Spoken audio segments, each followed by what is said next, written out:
Wabarakatuh, apa kabar Celebes People? Senang rasanya saya Febrian bisa hadir kembali dalam acara program Celebes Virtual Business Week 2021 season kedua. Seperti biasa, di acara ini kita akan menghadirkan narasumber-narasumber pilihan yang akan kita ajak berbincang-bincang terkait dengan bagaimana mengembangkan bisnis atau usaha di tengah pandemi COVID-19. Berbicara tentang bisnis properti, memang tidak banyak orang yang mampu bergeliat di dalam bisnis ini. Ada orang yang memiliki modal tapi niatnya yang kurang, ada orang yang memiliki niat tapi modalnya yang kurang. Nah, sesuai dengan tema kita kali ini, adaptasi industri properti di masa pandemi. Tapi sebelumnya saya ingin ucapkan juga terima kasih kepada support provider by Binet yang telah mendukung acara ini. Kita sudah kehadiran narasumber spesial hari ini, ada Bapak Eka Firman Hermawan selaku Associate Director GMTD. Assalamualaikum warahmatullahi wabarakatuh, Pak Eka. Waalaikumsalam warahmatullahi wabarakatuh. Ya, gimana kabar nih, Pak Eka? Alhamdulillah. Baik. Sehat ya? Sehat. Ini kita akan membahas bisnis properti yang memang tidak banyak orang yang bisa terjun di dalam bisnis ini. Betul. Nah, kalau kita melihat ke belakang sebelum pandemi COVID-19 mungkin tahun 2019, untuk peluang bisnis properti itu seperti apa sih, Pak Eka? Tahun 2019 sebetulnya bisnis properti ya seperti biasanya. Ya, jadi dalam arti kita tidak mendapatkan tantangan ada. Tantangan itu bervariasi ya. Tantangannya ada mulai dari kompetitor, mungkin kondisi ekonomi. Jadi bisa saya katakan 2019 ke belakang itu kita katakan normal, sesuatu yang normal. Jadi kita berkompetisi dengan normal, lawan kita juga, kompetitor kita juga ya normal dari rekan-rekan sesama bisnis properti. Dan tantangan lainnya adalah ya saya rasa sesuatu hal yang normal lah. Normal. Tidak seperti saat Tapi pada saat pandemi masuk ke Indonesia, yang memang kita ketahui banyak sekali orang yang merasa, aduh ini pandemi gimana nih gitu. Pada saat shock terapi itu muncul, sektor properti ini keadaannya seperti apa untuk para pelaku bisnis properti sendiri? Ya, jadi ini memang sesuatu hal yang fenomena ya, menurut saya. Jadi kira-kira kalau nggak salah sekitar bulan April ya, Maret-April ya, kita mulai pandemi itu ya. Nah, di situ kita sempat berpikir, waduh hancur nih semuanya nih. Kayaknya kita akan habis lah. Dan kami juga sudah melakukan meeting dengan BOD dan komisaris kita. Memang BOD dan komisaris kita juga menyampaikan, bukan pesimis, menyampaikan bahwa tantangan di masa pandemi ini pasti sangat sulit. Ya pasti sangat sulit, tapi tetap komisaris kami memberi semangat, tapi memberikan juga jangan terlalu khawatir, karena memang ini pandemi dialami oleh semua lini bisnis yang ada di Indonesia, mulai dari properti, perbankan dan lain-lain semua. Ya waktu itu memang kita kekhawatiran kita hancur lebur. Ya, nah kenapa saya bilang fenomena? Karena kekhawatiran itu tidak terjadi di tahun 2019 awal atau di masa awal dari pandemi ini. Kami sempat khawatir bahwa kita bakalan turun. Bahkan kita juga sudah mulai ada pengurangan karyawan. Belum ada pengurangan karyawan, tapi kita udah mulai ada pengurangan gaji. Gaji kita dipotong 50% karena kita melihat untuk efisiensi gitu. Untuk efisiensi. Ya, jadi kita melihat perusahaan-perusahaan lain juga sudah melakukan hal itu. Dan teman-teman karyawan di dalam perusahaan kami pun ikhlas. Gitu loh. Ketika dilakukan pemotongan itu mereka tidak komplain. Mereka memahami bahwa memang keadaan seperti ini. Memang keadaan seperti ini. Jadi semuanya juga prihatin, dan kita padahal belum tahu kejadiannya apa, tapi kita sigap gitu, siaga.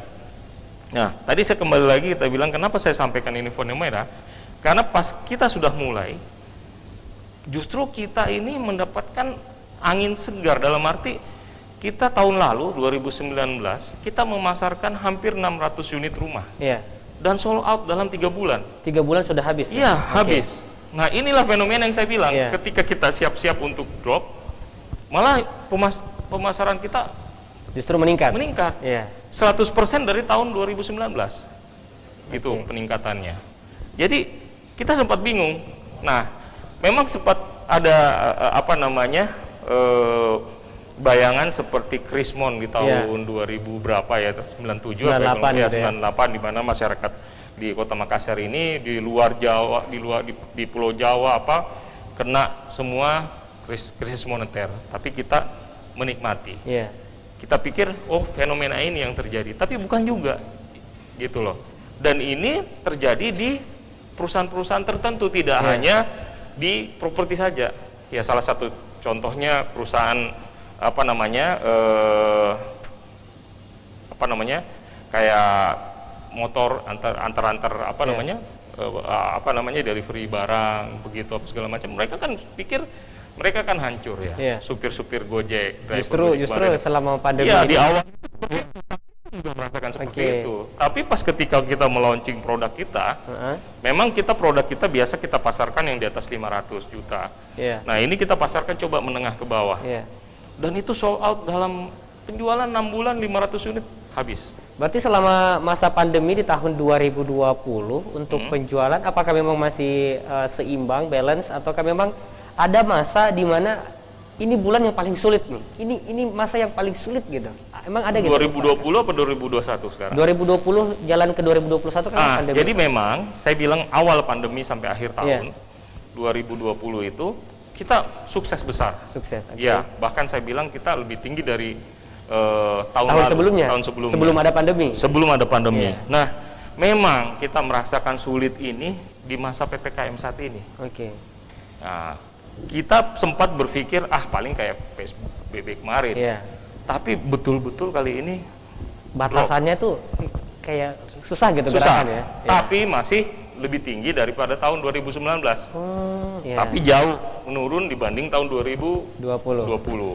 Jadi inilah yang saya sampaikan fenomena bahwa memang ini pandemi COVID ini memang terjadi fenomena kita tidak bisa prediksi. Kita sudah prediksikan drop malah naik. Di PPKM ini kita prediksi normal, tidak terjadi apa-apa malah turun. Dan ini memang tidak terjadi di sisi properti aja, di bisnis lainnya juga sama seperti itu. Dan memang pemerintah juga sudah menyatakan bahwa kita memang agak drop di PPKM ini. Jadi harapan kita di bisnis properti ya mungkin bisnis lainnya agar COVID ini cepat berlalu, PPKM ini segera diakhiri supaya kita bisa melangkah menatap hari esok lagi yang lebih baik lah, istilahnya seperti itu. Baik Pak Eka, untuk sugesti sendiri kan tadi Pak Eka mengatakan ada efisiensi kan, ada pengurangan penghasilan gitu.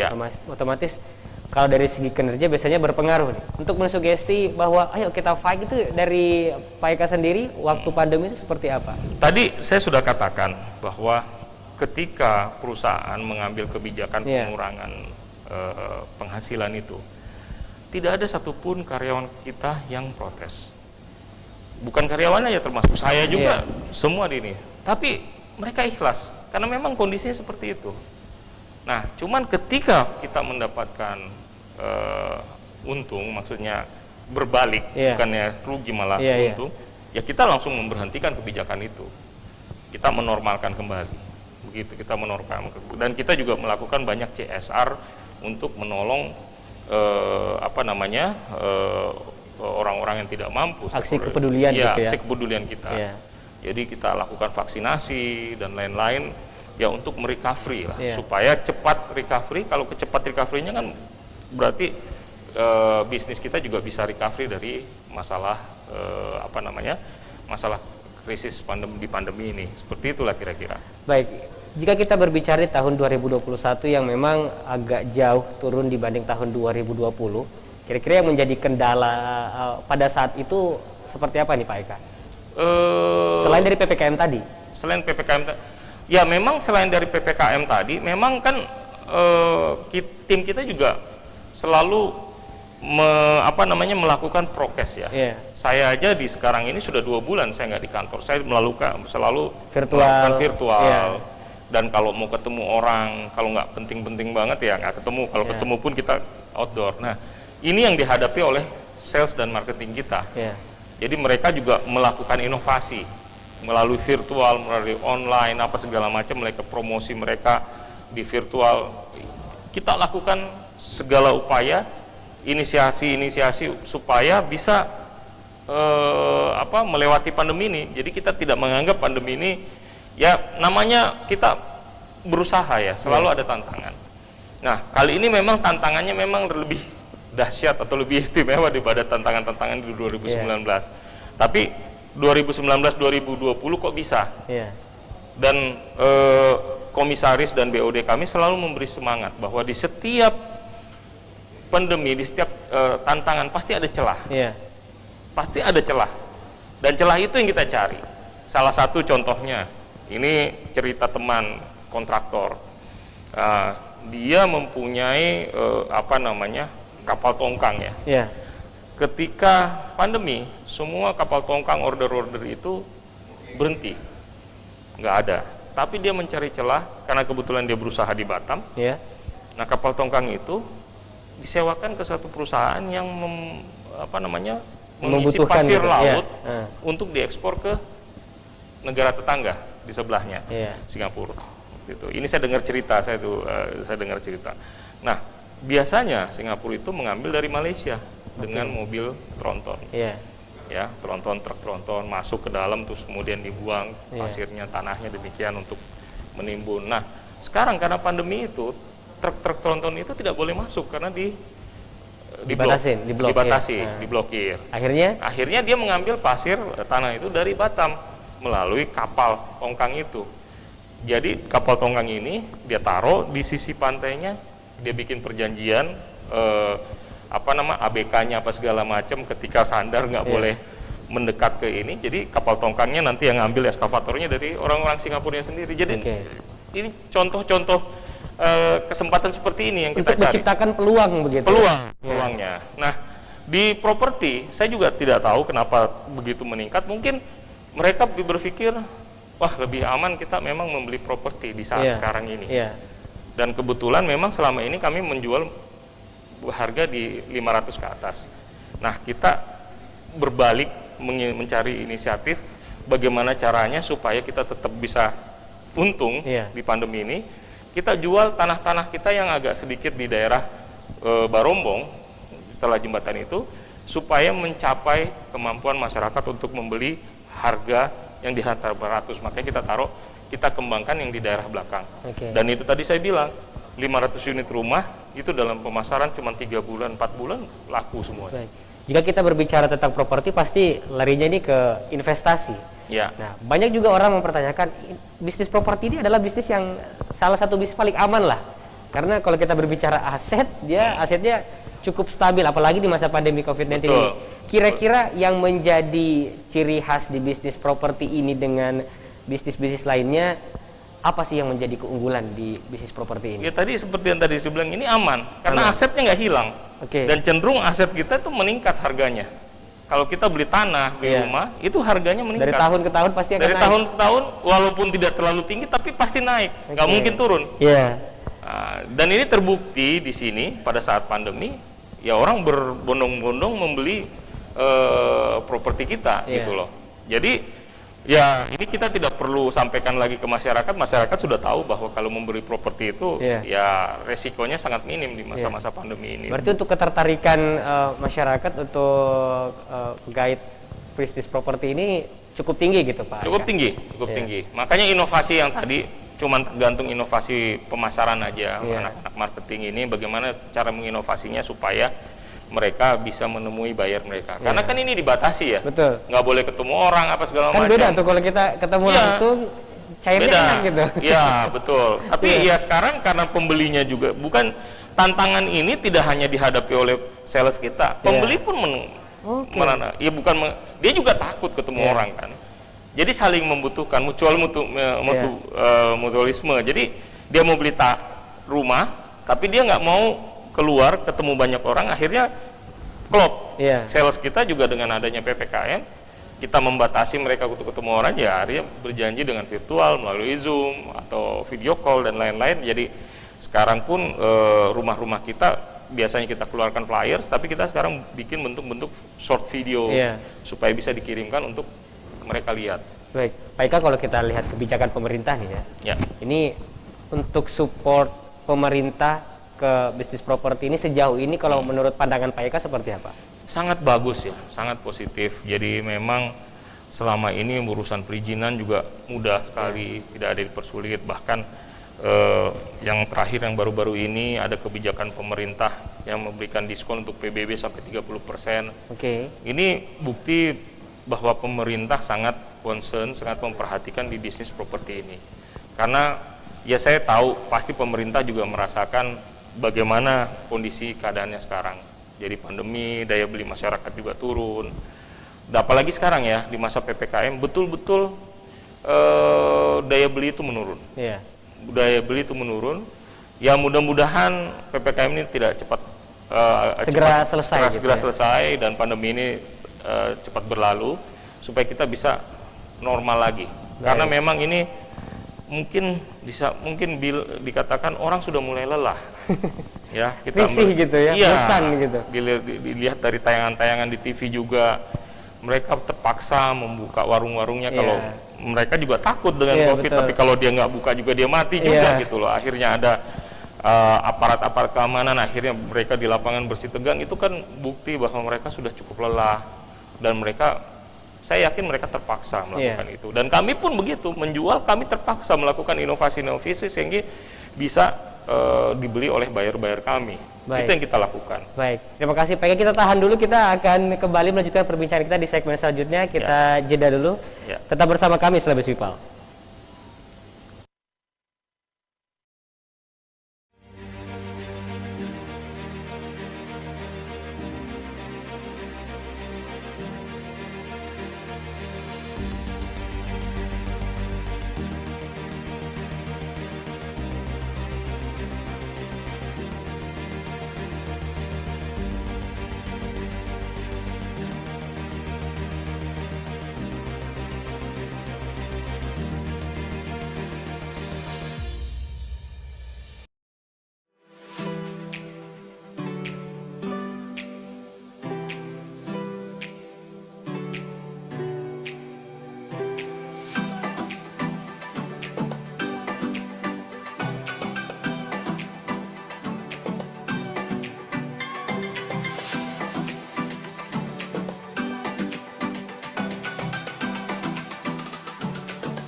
Terima kasih Celebes People, Anda masih bersama kami di program Celebes Virtual Business Week 2021 season kedua, dan masih bersama dengan Bapak Eka Firman Hermawan. Tadi kita sempat berbicara tentang bagaimana menciptakan peluang di masa pandemi ini. Namun setiap orang menciptakan peluang pasti tentunya ada kendala, ada hambatan yang dijumpai di tengah jalan. Nah, kalau dari Pak Eka sendiri melihat laju perkembangan bisnis properti ini sampai tahun ini 2021, hambatan-hambatan apa aja yang mungkin masih diingat oleh Pak Eka yang sempat dijumpai gitu di tengah jalan gitu? Pasti banyak ya. Contohnya kita kan punya marketing gallery. Iya. Marketing gallery kita pasti eye-catching di pinggir jalan. Dimana kendalanya karena ada aturan PPKM ini atau PSBB ini, marketing gallery itu harus ditutup. Iya. Sehingga orang-orang yang mau datang melihat rumah contoh dan lain-lain tidak bisa datang. Iya. Hanya melihat dari luar. Nah, akhirnya memang marketing galerinya kita tutup, tapi kita melakukan shifting buat marketing kita ya. Jadi tidak berkumpul. Jadi jam sekian sampai jam sekian shift marketing A, B, C. Tidak di dalam, jadi juga melakukan pertemuannya juga di outdoor, dan kita memberikan kesempatan buat buyer kita, buat customer kita untuk melihat rumah tidak terlalu lama di dalam, kemudian keluar. Segi keamanan juga diperhatikan gitu. Kemudian juga promosi-promosi yang tadinya dilakukan di marketing gallery kita bisa melakukan dengan kerjasama dengan supermarket yang masih buka. Yang mau nggak mau orang harus datang ke tempat itu untuk belanja, memenuhi kebutuhan sehari-hari mereka. Kita buka stand di situ. Nah, itu yang kita lakukan, gitu loh, kita lakukan supaya ya kita juga nggak bisa diam aja dengan kondisi seperti ini. Kita harus tetap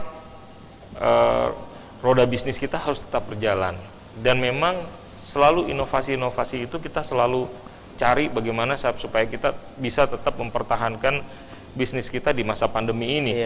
Ya, penantangan banyak sekali. Ya tadi saya bilang marketing gallery harus tutup.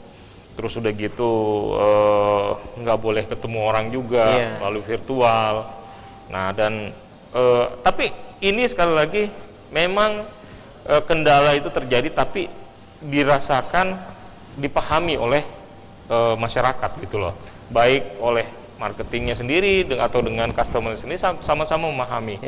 Karena pemerintah melakukan itu kan buat kita ya, buat kesehatan kita, buat kesehatan customer. Jadi mereka saling paham, saling tahu, sama seperti kita ini sekarang kita lagi interview seperti ini, kita sama-sama pakai masker walaupun tidak enak, tapi ya harus kita lakukan karena memang ya kondisinya seperti ini gitu loh. Baik, untuk dari segi penjualan sendiri di bisnis properti selama masa pandemi tentunya juga kesulitannya ada agak-agak sedikit berbeda ya dibanding tahun-tahun sebelumnya.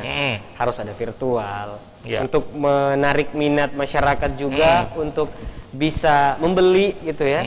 Kira-kira ada tips-tips tidak dari Pak Eka sendiri di masa pandemi ini, seperti ini loh menciptakan peluang, seperti ini loh kreativitas yang bisa kita munculkan di bisnis properti? Ya tadi seperti saya bilang, dulu-dulu mungkin kalau kita melakukan pemasaran dengan brosur, flyers seperti itu ya. Sekarang kita kasih video-video, short video, kemudian kita adakan podcast juga. Ada podcastnya juga. Gitu, tim kita melakukan itu. Terus sudah gitu kita melakukan juga di sosial media juga kita aktif. Kita punya beberapa sosial media juga, Tanjung Bunga. Nah, kita aktif di situ, kita foto juga di situ. Kadang-kadang kita melakukan video di situ. Dan kita juga melakukan aktivitas-aktivitas ya, vaksin bersama. Pada saat itu kita juga melakukan promosi. Intinya sifatnya semua virtual. Jadi ide-ide itu timbul pada saat pandemi ini ya, mulai di Instagram kita banyak pakai, TikTok juga kita pakai juga, di Facebook juga kita pakai. Ternyata pakai TikTok juga ini Pak? Ada TikTok ya, harus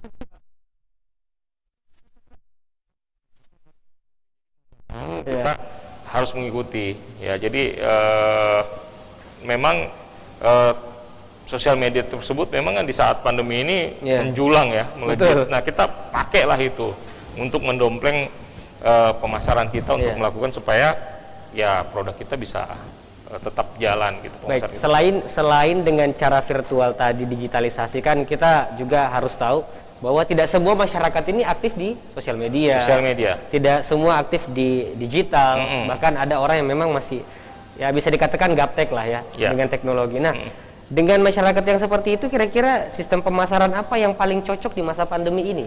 Ya, jadi memang pasar kita lihat memang sebagian besar pasar kita adalah orang-orang yang mengetahui digitalisasi ya. Karena memang kan kalau mau beli rumah pasti dia punya uang lebih dari 300 juta sampai 400 juta, dan rata-rata mereka yang berkemampuan itu rata-rata minimal dia sudah punya handphone. Harus Jadi tahu lah ya. harus tahu. Kalau mereka yang nggak punya handphone ya nggak mungkin lah. Ya dia mau beli rumah, beli handphone aja nggak bisa. Betul.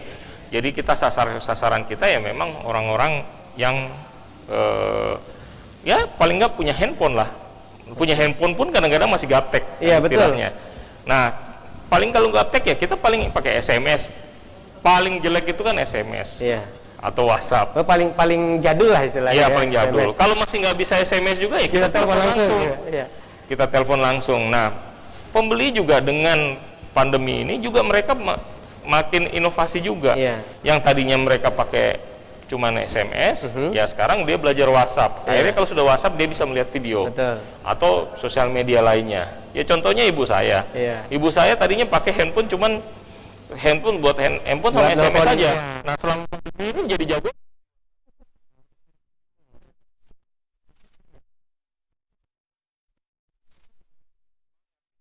Dia nggak perlu keluar rumah, jadi bikin malas juga kita keluar rumah. Seperti itulah kira-kira. Baik Pak Eka, ini kalau kita lihat masa pandemi, tidak semua juga para pelaku bisnis properti ini menuai kesuksesan ya. Ada juga yang merasa kesulitan. Nah, kira-kira apa sih yang mempengaruhi atau bahkan sampai mandek bisnis properti ini di tengah pandemi kemarin? Contohnya seperti apa maksudnya saya nggak? Contohnya ada beberapa pelaku bisnis properti yang tidak bisa memanfaatkan peluang di masa pandemi ini. Jadi contohnya ada sesuatu yang bikin mandek gitu, bikin gagal. Kira-kira kalau dari Pak Eka apa tuh? Alhamdulillah kita selama ini ya tadi saya bilang ya, kita cukup baik pemasaran tahun lalu cukup baik. Tahun ini juga menurun tapi tidak seperti tahun 2019. Jadi kalaupun seumpamanya ada perusahaan properti yang malah mandek ya mungkin itu ada faktor internal mereka ya. Kalau kami di PT GMTD ini kan satu-satunya di Indonesia Timur perusahaan properti yang terbuka, NTBK yang dimiliki oleh publik, dan tanggung jawab kami adalah ke publik juga. Nah, makanya kita selalu bagaimana melakukan inovasi. Kita betul-betul fight sampai istilahnya sampai darah penghabisan supaya perusahaan kita tetap hidup dan bisa membayar karyawan. Dan kita bisa memberikan produk-produk terbaik kita buat masyarakat. Nah, saya mudah-mudahan sih saya berharap PT GMTD ini tidak seperti yang tadi disampaikan. Ya saya tidak bisa gambarkan juga itu apa tantangannya karena selama ini dari perbankan juga sangat mensupport kita. Masih welcome gitu ya. Sangat welcome. Kan yang susah bukan kita aja, mereka juga susah. Kalau mereka nggak bantu kita, ya mereka juga susah. Dari mana dia dapat funding apa segala macam kan? Kredit. Kita juga kalau nggak dapat kredit dari bank susah juga. Dan kesulitan ini tadi saya bilang bukan hanya kita aja, mereka juga susah. Akhirnya kita bergotong royong supaya bagaimana supaya roda perputaran di perusahaan kita masing-masing ini untuk tetap hidup. Kira-kira seperti itulah.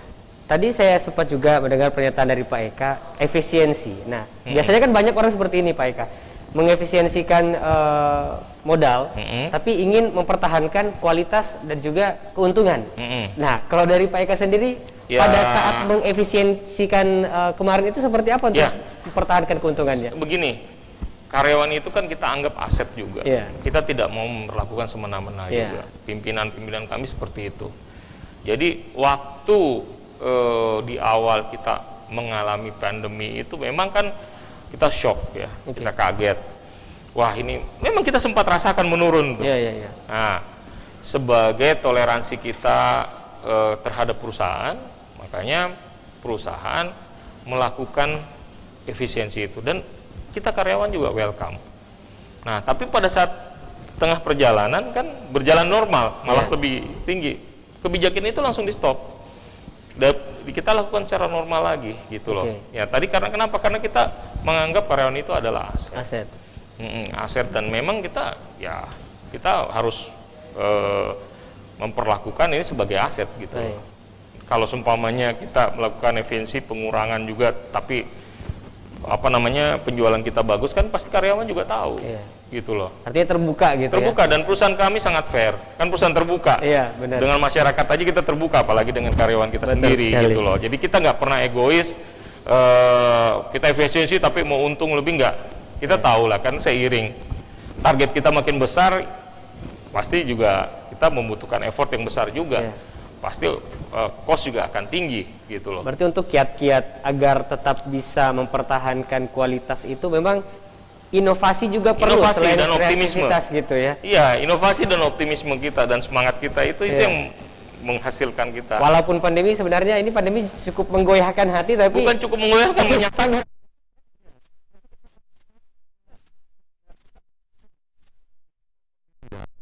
tidak terlalu ya saya bilang tahun lalu kita malah bagus. Ya tidak seperti teman-teman bisnis lainnya di penerbangan kan hancur lebur, mereka di perhotelan. Betul.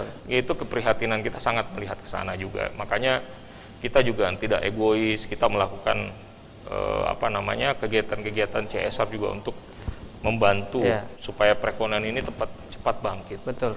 Karena kalau satu-satu tumbang, siapa yang akan beli rumah? Gitu. Buat makan mereka aja susah. Gitu. Jadi kita juga berupaya bagaimana supaya perekonomian ini bisa bangkit. Makanya kita juga kemarin melakukan vaksinasi, vaksinasi bekerja sama-sama pemerintah Kota Makassar untuk mempercepat pencapaian herd immunity itu, gitu loh. Jadi supaya ya ekonomi kembali normal lah. Selain program vaksinasi, apakah memang GMTD juga mempunyai program-program kepedulian terhadap masyarakat di tengah kondisi pandemi COVID-19 ini? Wah, dulu di awal-awal kita melakukan swab, waktu itu dulu kan ada swab yang pertama kali itu pakai bukan rapid, antigen, rapid test. Kita juga melakukan beberapa kali rapid test, dan kita juga melakukan kegiatan beberapa kali kepada masyarakat umum untuk antigen gratis. Kita lakukan bekerja sama dengan Rumah Sakit Siloam. Nah, seperti itu program-program kita. Intinya kita juga mau cepat ini selesai, gitu. Makanya kita melakukan program-program yang ada hubungannya dengan percepatan pemulihan ekonomi yang terpuruk akibat pandemi ini. Baik, Pak Eka, adakah permintaan-permintaan konsumen di tengah pandemi ini yang sepertinya permintaan ini cukup sulit untuk diwujudkan di masa pandemi, ataukah memang permintaan-permintaannya dalam hal sebatas wajar saja? Dulu di awal-awal iya ada customer kita itu meminta keringanan-keringanan untuk pembayaran cicilannya mereka. Restrukturisasi gitu ya? Restrukturisasi, tapi kan kita bukan di kita, di bank. Di bank. Jadi memang ya akhirnya kita apa yang dibutuhkan bank ya kita support supaya dia bisa mewujudkan itu. Begitu. Jadi memang dari pihak bank ini langsung ke pihak customer. Ya, kalau kita kan belinya putus ya. Paling yang kita bisa berikan adalah diskon. Berarti permintaan-permintaan seperti itu ada ya. Dan diskon kita juga kita kasih juga diskon, kita kasih gimmick-gimmick. Selain diskon kita kasih apa, itu kita kasih juga. Berarti memang tidak menyulitkan gitu. Ya, tidak menyulitkan. Kita sama-sama kita tahu betul bahwa saat ini kita saat sulit buat semua lini. Makanya kita nggak ego. Kita kita tahun lalu kita dapat bagus, penjualan bagus, tapi sampai kapan kalau masyarakat drop? Pasti ada waktunya kita juga akan drop. Betul. Ada masa-masa memang masyarakat yang berada di masa-masa yang nggak bisa ngapa-ngapain gitu. Betul. Karena memang kita tahu pandemi COVID-19 ini sampai sekarang juga masih belum berakhir gitu. Ada PPKM yang terus berlanjut. Tapi semasa PPKM hingga saat ini di sektor penjualan apakah memang baik-baik saja sampai saat ini, Pak Eka? Tadi saya sampaikan di sektor pada masa PPKM ini kita menurun. Ya, kita menurun. Kita nggak ini. Karena memang juga kenapa kok menurun gitu ya? Karena kan terjadi pembatasan-pembatasan. Walaupun sebelumnya ada pembatasan juga. Sebelumnya ada pembatasan, gitu loh. Tapi sekarang pembatasannya lebih ketat dan lebih panjang kan. Mall tutup, di jalan juga dilakukan pembatasan, apalagi dengan isu-isu akan di swab antigen di jalan. Itu orang jadi takut gitu. Dan memang sekarang ini orang udah susah gitu loh. Terus dari sisi pegawai-pegawai negeri, ini kan banyak penundaan juga mereka nggak ya kan pegawai negeri itu contohnya tambahan-tambahan mereka dari SPJ. Nah sekarang kan semua ditutup semua, nggak boleh terbang kemana-mana, melakukan acara nggak boleh di hotel, acaranya di kantor aja, bahkan bukan di kantor aja, cuman virtual aja melalui Zoom. Nah inilah kendala-kendala yang terjadi saat ini, kenapa sampai penjualan kita sampai menurun. Jadi dan daya beli masyarakat memang juga menurun sekali. Karena memang psikologi dari masyarakat di tengah pandemi, apalagi PPKM ini mempengaruhi minatnya ya? Jauh, pasti. Ya kita bisa bilang kita prihatin lah. Kita juga tidak mau menari-nari di atas penderitaan orang lain gitu loh. Ya yang kita syukuri, ya kita sekarang bersyukur perusahaan kita masih bisa survive, masih bisa menjual produk-produk kita, terus memenuhi kewajibannya kepada karyawan, kepada customer kita, ya alhamdulillah kita bisa melakukan itu. Sesuai dengan tema kita, adaptasi. Sepertinya memang prosesnya nih ya Pak yang cukup menantang gitu. Betul. Karena tidak semua orang bisa beradaptasi dengan cepat di tengah kondisi pandemi COVID-19 ini. Iya, betul. Tapi terbukti dengan seperti Pak Eka tadi katakan, tahun 2020 kok bisa gitu. Iya. 2021 ini apa gini. Jadi memang selalu ada tantangan di setiap tahunnya, tapi selalu bisa dilewati seperti itu ya Pak. Ya tantangan dan pilihan. Mau nggak mau kan. Sekarang juga orang-orang kalau disuruh pemerintah keluar, disuruh di rumah aja, mau nggak mau mereka keluar gitu. Keluar kenapa? Karena terpaksa. Oh iya benar. Iya terpaksa, mereka harus mencari makan. Ya kita juga begitu, kita nggak boleh dilarang marketing galeri kita ditutup, terus kita diam aja. Nah kalau gitu-gitu aja kita nggak ada pemasukan, kita nggak bisa bayar karyawan, sama aja kan.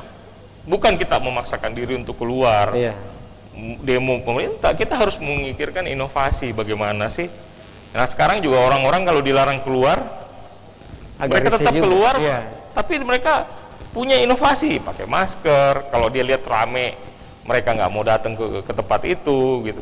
Seperti itulah di marketing juga inovasi-inovasinya ada, hampir sama lah. Tapi memang selama masa pandemi banyak sekali fenomena-fenomena dan kejadian-kejadian yang di luar ekspektasi kita.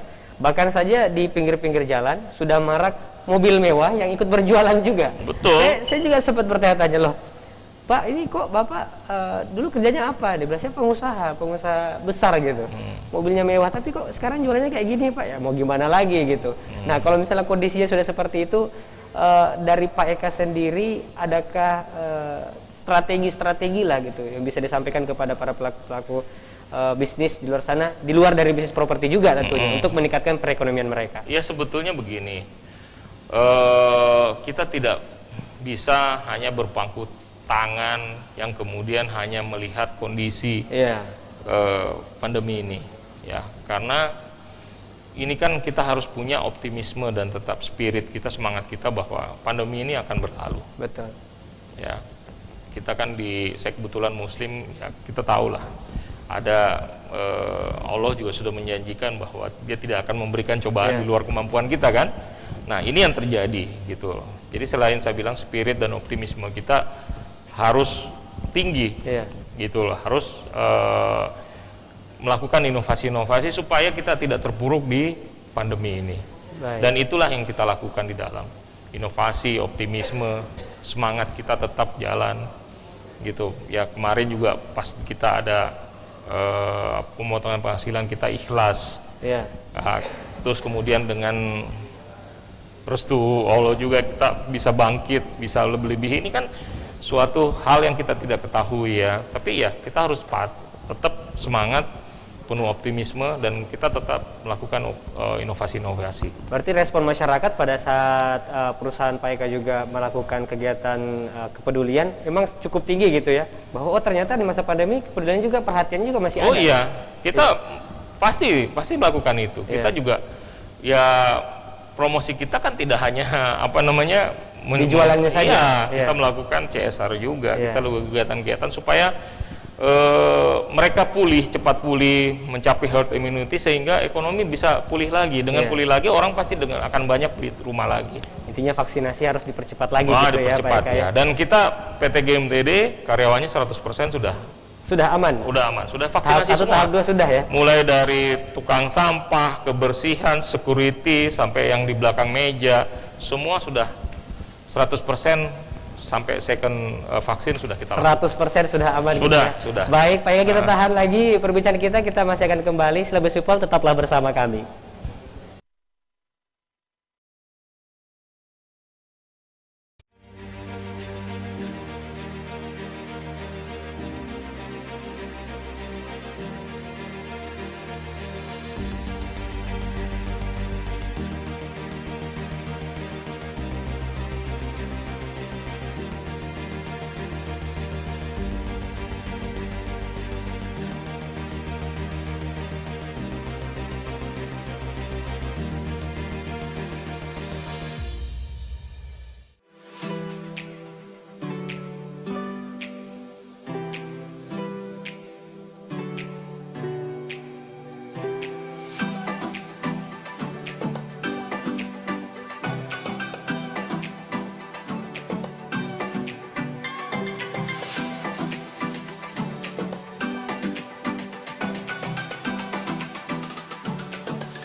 Business People, Anda masih bersama kami di Celebes Virtual Business Week 2021 season kedua, dan kita masih bersama dengan Bapak Eka Firman Hermawan. Dan tadi kita sudah membahas bagaimana proses adaptasi, dan katanya Pak Eka ini 100% di perusahaannya Pak Eka ini sudah semua divaksin gitu. Memang karyawan sudah, ya, mendukung sekali untuk program herd immunity ke depannya. Ya. Nah, Pak Eka, kalau untuk target sasaran atau target khusus sasaran dari bisnis yang Pak Eka jalankan, kan biasanya ini ada juga orang yang selalu mengeluh nih bahwa ini gimana sih bisa mengembangkan bisnis properti di masa pandemi. Adakah mungkin saran-saran yang Pak Eka bisa sampaikan di talk show kita hari ini agar memang para milenial mungkin yang baru terjun ke bisnis properti ini, yang bisa dikatakan pemula lah ya, kurang pengalaman, bisa silakan. Yang pertama ya memang kita harus tahu target market kita. Oke. Ya, yang kedua kita harus tahu kekuatan dari market kita, target market kita. Terus ketiga, kita harus mengikuti inovasi yang terjadi saat ini. Ya.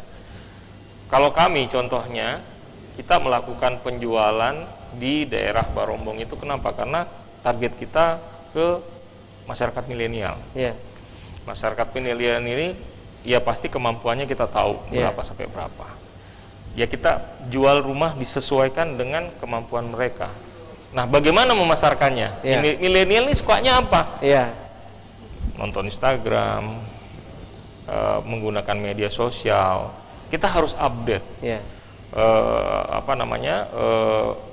Pemasaran apa, kegiatan-kegiatan virtual yang kita lakukan, media sosial mana yang paling digemari oleh target market kita. Iya. Jadi kita nggak boleh juga pesasaran kita kemarin seumpamanya rumah yang harga 1 miliar, Iya. kita ngotot, oh kita nggak mau Iya. turun di harga segitu, enggak. Betul. Kita harus mengikuti, ya, kita harus mengikuti kondisi yang benar-benar terjadi. Ya. Dinosaurus pun begitu kuat, begitu besar, dia nggak bisa mengikuti kondisi, akhirnya punah juga. Iya. Nah, itu contohnya. Nah, kita juga harus bisa mengikuti kondisi. Kita harus bisa beradaptasi. Berarti memang tidak ada target khusus gitu, tergantung menyesuaikan kondisi yang Iya, ada. kondisi kita saat ini kita menjual rumah dari semua lini, mulai Iya. dari yang harga 5 miliar ke atas sampai harga 400 juta ke bawah Iya. kita ada. Iya. Nah, tinggal saat ini yang mana nih yang kita mau jual di saat pandemi ini. Bukan berarti kita nggak produk juga harga rumah-rumah yang mewah, yang besar. Kita produk. Iya. Tapi mungkin kita yang tadinya kita jual ready stock, tapi kita sekarang sesuai order, Iya. by order. Begitu loh. Nah, terbukti ya sekarang kita lagi sasaran target kita di milenial. Ya, buktinya tahun lalu hampir 600 unit kita laku. Dalam waktu 6 bulan, 3 bulan, 6 bulan penjualan. Rata-rata sold out. milenial nih yang Rata-rata milenial. Berarti Dan end user. ya. Dan end user. Berarti untuk minat milenial saat ini di tengah pandemi memang cukup tinggi. Tapi kalau untuk menyeimbangkan kekuatan dari marketing pada saat masa pandemi ini untuk bisa memenuhi keinginan atau minat milenial itu seperti apa nih Pak? Jadi tidak sekonyong-konyong juga istilahnya milenial ini lagi pandemi Iya. mau beli itu enggak. Iya. Dia mungkin juga melihat fasilitas kami. Betul. Dari GMTD. GMTD itu lokasinya bisa dibilang di prime location, di tengah kota. Apa yang nggak ada di sekitar Tanjung Bunga? Iya. Mall ada 2, Iya. ada 3, ada GTC, ada Trans Studio Mall yang terbesar, ada Mall People, Dekat dengan tempat wisata juga. dekat dengan tempat wisata, ada Akarena, ada Iya. pantai-pantai ini juga, Iya. hotel, ada Hotel Rinda, Hotel Gamara, tempat konvensi, kita paling lengkap. Rumah sakit ada Siloam, sekolah ada, Iya. semua paling lengkap. Saya bisa nyatakan tempat area bisnis Tanjung Bunga di properti ini, kitalah yang terlengkap. Iya. Tidak ada yang selengkap kita. Ya, bukannya menyombongkan, tapi Iya, ini iya, kenyataan. Nah, Mereka memang tidak melihat dari harga aja, tapi mereka juga melihat apa yang sudah kita buat. Ya, mall ada, mereka Iya. nggak susah, sekolah ada, mulai dari TK sampai SMA ada, sampai universitas juga ada. Mereka kalau sakit, rumah sakit juga ada. Nah, kalau mau kawinan, gedung perkawinan juga ada. Lengkap semua ya? Semuanya lengkap di kita. Dan itu jadi daya tarik Tanjung Bunga PT Baik. GMTD ini. berbicara mengenai daya tarik, ya kalau kita bilang antara harga, kualitas produk atau lokasi atau titik usaha dari bisnis properti ini, mana kira-kira yang paling masyarakat utamakan gitu kan? Biasa memang ada masyarakat yang nyari murahnya saja, ada yang nyari yang penting bagus lokasinya dan lain sebagainya. Kalau dari amatan Pak Eka sendiri, minat masyarakat ini ditentukan faktor utama yang seperti apa? Ya, memang yang pertama memang pasti di harga. Harga. Tapi setelah itu dia melihat faktor keamanan, Iya. kenyamanan, dan faktor pendukung lainnya. Iya. Nah, kita faktor keamanan, kenyamanan, pendukung lainnya udah lengkap di kita.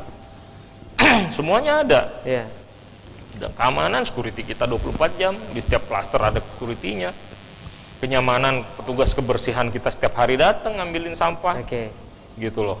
Mau ke mall juga tinggal, istilahnya kalau orang Jakarta bilang tinggal ngesot ke Kayaknya di mana-mana ada udah kelihatan gitu. Iya, bahkan kita menjual salah satu produk kita Rolling Hills. Iya. Itu rumahnya nggak besar.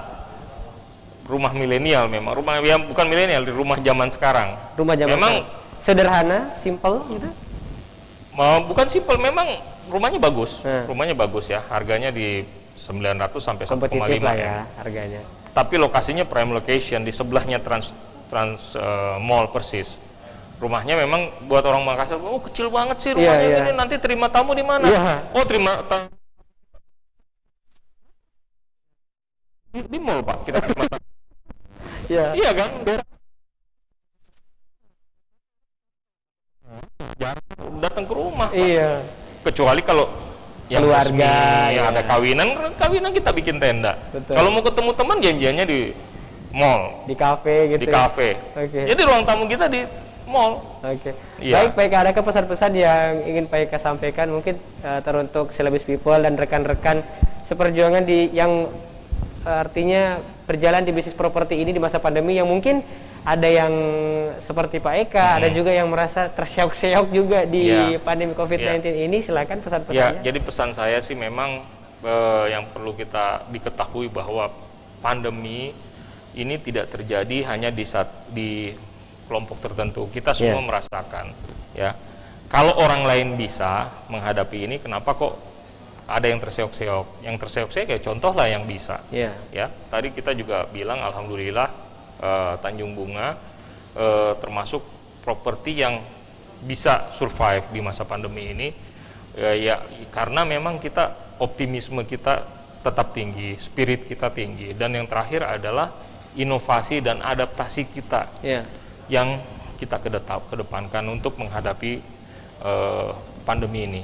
Insya Allah kalau seumpamanya teman-teman pengusaha properti mengikuti hal tersebut, dia akan semangat. Karena sekali lagi, yang merasakan efek pandemi ini bukan hanya dia, kita semua di seluruh dunia, bukan hanya Indonesia, bukan hanya di Makassar saja, tapi seluruh dunia. Dan lebih banyak yang bisa survive dibanding yang kolaps atau yang mati. Yang sakit pun lebih banyak yang sembuh daripada yang mati, gitu loh. Jadi optimisme harus dikedepankan, semangat, spirit, inovasi, ya yang terakhir yang berdoa. Itu kita kira. Baik, ngomong-ngomong pandemi kan sekarang masih belum ada gambaran kapan selesainya nih ya Pak Eka. Kalau harapan dari Pak Eka sendiri melihat perkembangan laju penjualan dari bisnis properti ini di masa pandemi dan juga bahkan nanti pasca pandemi, insya Allah kalau misalnya udah selesai pandeminya, harapannya seperti apa? Ya, memang harapan saya, makanya kita tadi saya sampaikan, kita membantu pemerintah untuk mencapai herd immunity. Nah, jadi makanya inovasi-inovasi kita juga kita lakukan untuk pencapaian ke sana. Ya, jadi menurut kita ya saat ini ya kita harus mendorong, karena kita kan ini programnya pemerintah juga tidak bisa jalan sendiri tanpa dukungan dari swasta atau dari kita semua ini. Jadi ya saat ini ya kita bantu pemerintah semaksimal mungkin, dimulai dari diri kita, lingkungan kita, kemudian lingkungan luar. Luar biasa Pak Eka. Ini saya semacam tersugesti juga untuk bisa tertarik di bidang properti gitu ya. Terima kasih hari ini sudah berbincang-bincang bersama kita. Kalau kita memang berbicara pandemi memang bisa menumbangkan kita. Tapi kita berhak memilih apakah kita mau bangkit atau tidak. Bangkitnya seperti apa? Inovasi dan kreativitas. Terima kasih Pak Eka atas waktunya hari ini, dan Celebrity People, saya juga ingin mengucapkan terima kasih kepada support provider by Binet yang telah mendukung acara kita hari ini. Dan setelah sesi ini masih akan ada lagi talk show juga bersama dengan narasumber pilihan kita. Terima kasih Celebrity People, saya Febrian pamit undur diri. Assalamualaikum warahmatullahi wabarakatuh.